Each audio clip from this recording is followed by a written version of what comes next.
আমি এখন দাঁড়ায় আছি দরিদ্র এলাকা, আমাদেরকে ভিডিও না বানাইতে থাকতে পারলাম না। সরকারি রেটে 200 টাকা কেজি জিলাপি।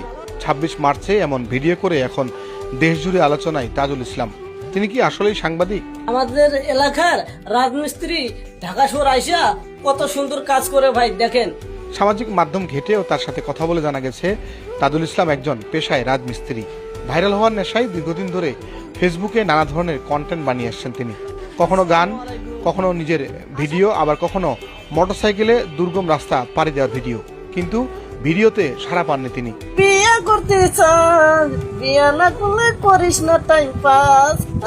140টি ভিডিও আপলোডের পর ভাইরাল হয়েছেন তাজুল ইসলাম। তার দাবি ফেসবুক তাকে ভাইরাল করে দিয়েছে। ছোটবেলা থেকে আমার স্বপ্ন আমি ভিডিও বানাবো। 140টা ভিডিও ছাড়াতে একটা লাইভ করছি, এই তো আমি ফেসবুক কোম্পানি থেকে আমাকে ভাইরাল করে দেওয়া হয়। সময় মতো নিয়ম মেনে ভিডিও আপলোড করার কারণে তিনি ভাইরাল হয়েছেন বলে দাবি করেছেন।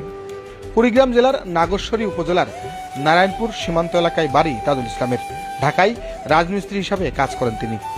এখন আমি দাঁড়িয়ে আছি সাভার জেলা হেমায়তপুর এবং টেনারি কোন এক ফাঁকা জায়গা।